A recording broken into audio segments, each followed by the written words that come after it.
Professor Chung, since you came back from DPRK not long ago, what do you make of the U.S. offer? As President Obama said during the weekend, here I quote, if the DPRK shows seriousness in denuclearizing the Korean Peninsula, we will be willing to engage in serious consulting with the DPRK over the Korean tensions. What do you make of this? And how do the North Koreans make of this? I don't think they will buy that because it's not really sincere and serious. U.S. has never dropped their nuclear weapons upon the head of the DPRK since November 1950. Ever since, U.S. has kept that nuclear weapons on the other side of the head. And while asking the DPRK drop the gun, I don't think that will make sense to anybody. All right. Mr. Walsh, coming from the U.S., what do you make of Professor Chung's statement? How serious do you think President Obama is at the end almost of his term dealing with the Korean crisis? Well, I think President Obama's sincere, but I'm guessing he's also skeptical that North Korea will want to enter into negotiations. The U.S. says it's been willing to enter negotiations. Again, there's been this question of whether there are preconditions or not. I think in the end, I mean, he did sign an agreement with Iran. I think he is open to dealing with North Korea, but I don't think anyone thinks this is going to go anywhere, so I don't think he's going to invest a lot of time in it. And as far as our colleague who teaches in North Korea, I would say, you know, he invokes that the U.S. has had nuclear weapons since the Korean War. That seems to me totally irrelevant. The Security Council has spoken with one voice saying North Korea should not be having a nuclear missile tests, and that UN Security Group includes China and all the other major powers. So this just isn't about the U.S. It's behavior that the international community opposes. We're going to hear the Chinese voice from the China side, but before we go there, let me ask you, Ms. Lim from Washington, but originally coming from South Korea. DPRK seemed to suggest if the U.S. can stop the joint military exercise with South Korea, now DPRK might want to hold its nuclear program, but do not specify as to the details of the possible plan. How do you think Seoul should react to this? Yes, again, the joint exercise between the ROK and the United States is nothing new. It has been done since, as we all know, it has been done since 1973, even though the name has been changed from like a Team Spirit to the current Key Resolve, but it has been done annually, regularly by the two countries, two allies, which means I assume that they are absolutely North Korea, Pyongyang, or the Yong as well. They all understand we cannot actually stop almost at the end of the this year's joint exercise. So it sounds like they try to actually justify their another provocation through attributing this force, to the other side, again, the U.S. and the ROK. Dr. Teng? As indicated by these three other panelists, even though they are not representing their governments, they certainly represent the public opinions. Nobody is giving any concessions. How could the next step of any consultation or negotiation, communication possible? What about from the Chinese side? Generally speaking, China's position is very clear that the negotiation dialogue should be the best choice for the issue. And according to the three principles, the first principle should be the denuclearization of the Korean Peninsula, not only includes the DPRK, but also the ROK. The whole peninsula should be included in the denuclearization. The second is peace and stability. And the third is negotiation and dialogue. I think the three choices are already on the table, and the situation in DPRK in Korean Peninsula has been eased a little bit. Even DPRK did its so-called sea-based rocket test days ago, but I think the tension there has been calmed down.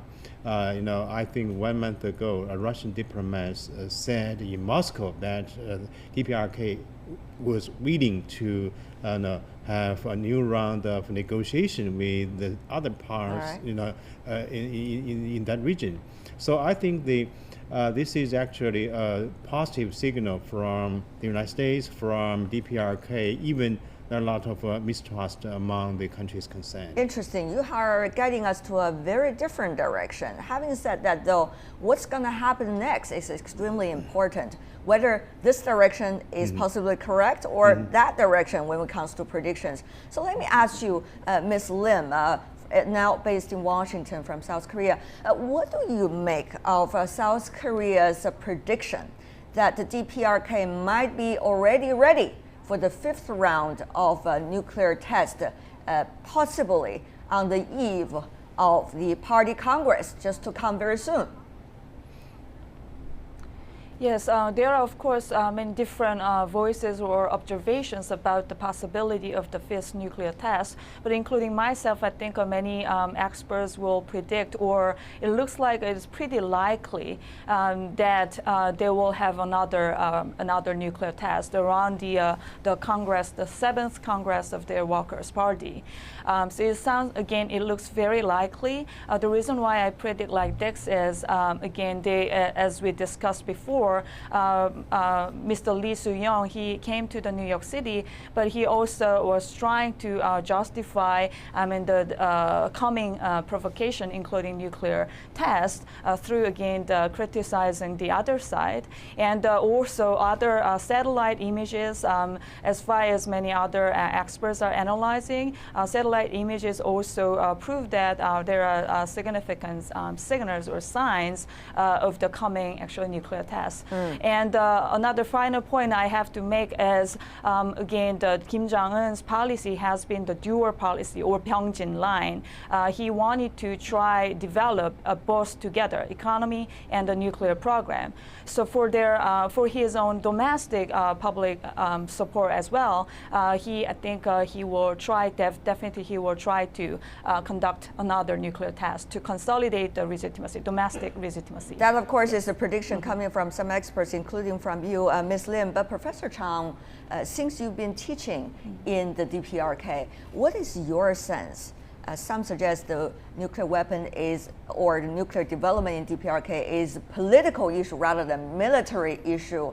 However, when it comes to the statement made by the Foreign Minister Ri in New York at the United Nations, he talked about the Party Congress achieving 3 goals. Mainly, one is to advance the economy, secondly, improve people's livelihood, and thirdly, to strengthen the national defense. Of course, he's not specifically mentioned about any nuclear weapons development, but the thing is, if that is the case, nuclear weapon development is not likely to help people to advance the economy.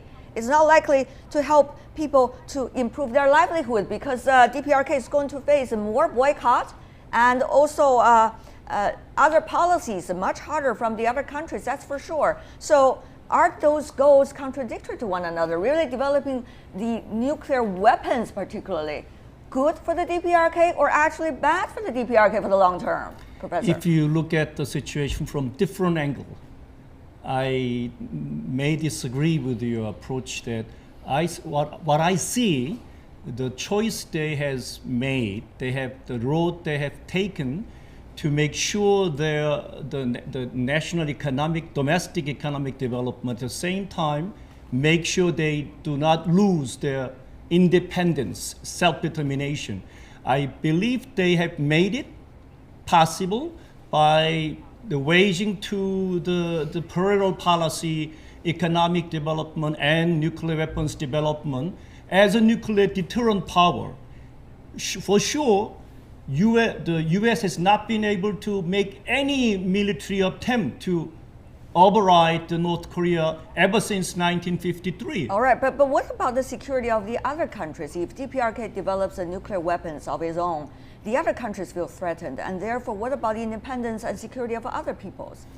The 4 major powers, including China and Russia and the United States, what rights they say they can keep their weapons to wield the power, why do not let the small guy have their own weapons to deter U.S. aggression? Everybody knows it's the U.S. the aggressor, not the small guy, the North Korea. Okay, we heard from the arguments from your side. Let me come to you, Dr. Teng. We are having a very fair debate. Everybody has their chance of saying what they believe. So let me come back to you.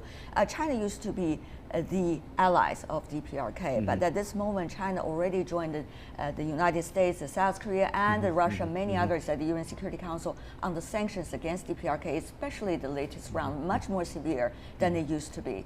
So where is China? What if there is a fifth round of nuclear test? What would that mean for China and all the others' reactions? First, I should say the fifth nuclear test by DPRK is on the agenda because the fourth nuclear test by DPRK actually is a theoretical preparation for the so-called hydrogen bomb test. And if you're going to have a real hydrogen bomb test, I'm sure the DPRK will go even further to carry out the fifth nuclear test. This is only a technical analysis. In terms of the logic, for DPRK to possess or to develop nuclear bomb, I think this is actually a very cunning, question. From the international perspective, everyone knows that there is an NPT treaty, from early 1970s. But the DPRK withdrew from it. Yeah, in 2003. And according to the treaty, even you are not a state member of the treaty, you should abide by the international law, which every country, the non-nuclear weapon states should not go to be nuclear armed. But DPRK, go a very strange way. I think this is actually a strategic mistake made by not Kim Jong-un, but Kim Il-sung and Kim Jong-il. This is actually runway for DPRK to go. Of course, the security consideration is very important. It should be the number job for the decision makers. But what is the significance to possess nuclear bomb today? It's useless to some extent. No one can dare to use the nuclear bomb against each other. But this time, it is very interesting, Dr. Teng. We see some already sea change of directions of communications. You see this time, the ambassador from the DPRK at the UN already directly point to the United States and say, if you guys stop, we're going to stop. And also, President Obama already directly, in a way, responded to that statement, saying, well, if you guys stop, we're going to stop. So it seems that the conversation is not like what it used to be, that everybody speaks their mind, but now more directly between Washington and Pyongyang. What do you make of that? Actually, we have heard a lot, about who will stop first, from the United States or but DPRK. this time, direction is more interesting. So while we are facing the tension in DPRK in Korean Peninsula, I don't think the two sides will be, give any compromise, especially from the United States. Why, the sanction actually this time very effective in, against the development of nuclear capability in DPRK. So even ROK are very interested in the continuation to have further, sanction against North Korea. All right. This is a situation we are facing now. Okay, Professor Chung, I will let you briefly respond before we go to other guests. Let me just clarify. Sorry for the young lady from South Korea. ROK doesn't have any independence from United States whatsoever. So we don't even have to talk about the South Korean position here. We are talking about the U.S. aggression for 70 years has never stopped and still conducting nuclear war games every year, all around the year. Why the big powers do not stop them from conducting the military drills? I will let Ms. Lim to respond with one sentence or two before we go to other guests. Otherwise, it's not fair. Ms. Lim. Again, the United States are okay. This is an alliance ship. Alliance means, again, we have to collaborate together for the security. Okay, Professor Chung, let me ask you, because we don't want to escape the question about the DPRK's nuclear issue before we could accuse others of an alliance ship. So what about that specific fifth round of nuclear tests? Do you see it is coming? What if it is coming and others respond in an even harsher way? What does that mean for DPRK? I don't think the DPRK will heed to any pressure from outside. Okay. I believe they will continue their way. They believe this is their own survival, independently, not rely on any powers around I see your them. argument already there. And also, let me go to you, Mr. Walsh. You've been attentively listening to the other panelists. Mr. Walsh, if I could hear your voice, I hope so. Help us to understand. Help us to understand now. What if there's a fifth round? And it seems that the international community has done what is done. And it seems that the Obama administration, from the very beginning, strategic patience, so-called, toward DPRK has not worked. And while Washington was very busy developing ties with Iran, with Cuba, nothing has been done so far about the DPRK nuclear issue. It is already, the clock is ticking, I have to say, for Mr. Obama to come out from his post for now. Well, you know, I wish there was negotiations. I've always been in favor of negotiations, but it takes, as they say in the U.S., it takes two to tango. It takes two to dance. And I think the U.S. position was that North Korea has staged a series of missile and nuclear tests and has not shown a lot of interest in negotiating. But we'll see. But I think, to your question, unfortunately, and again, I've been a critic of strategic patience. I don't like the policy. But I think the reality is we're going to have a nuclear test because of the May Party Congress. Then everyone's going to be forced to come out and condemn it. And then they will expand sanctions. There's even talk of going after remittances. But, you know, we just passed a big UN sanctions bill just less than a month ago. My guess is there'll be another one. And we're going to get in this cycle of action and reaction that's going to make negotiation very difficult. Well, Mr. Kim, Mr. Walsh was suggesting that there's unlikely to be much response now coming from Washington, even there's a possibility of the fifth round. Dr. Teng, this put China into a much difficult situation because the Party Congress is coming in DPRK, and also because China is on the border. Many of the DPRK nuclear facilities are not far away at all from Chinese border. What if there's an accident? What if there is a mistake, if not other possibilities? But on the other hand, nobody is willing to move. So what can China do? Is China being put into this trap? It's really a dilemma for the Chinese government, but I think the recent leaders of China gave very clear-cut position toward the DPRK nuclear issue and also the denuclearization in Korean Peninsula. For example, the recent statement by the Foreign Minister of China, Wang Yi, he mentioned that the security interests of China should be safeguarded and in a very efficient way. So for the first time, I heard the statement from such a senior official in the Chinese government saying that the Chinese security interests should be safeguarded, which means China will be well prepared for any accidental incident in DPRK. Especially, you mentioned the nuclear facilities very close to the Chinese border, and also the DPRK nuclear test did some harm in the northeast part of China. Some schools shivered during the nuclear test, and the local people complained a lot about the nuclear test by DPRK. So China, on one side, will continue its effort in the diplomatic, and will push forward the dialogue and the negotiation with all the parties concerned. We'll continue the discussion with the United States, with Russia, and even with DPRK. Right. This is one side of the coin. Another side is the military preparation. I'm sure all the military preparation in the northeastern part of China have already been there.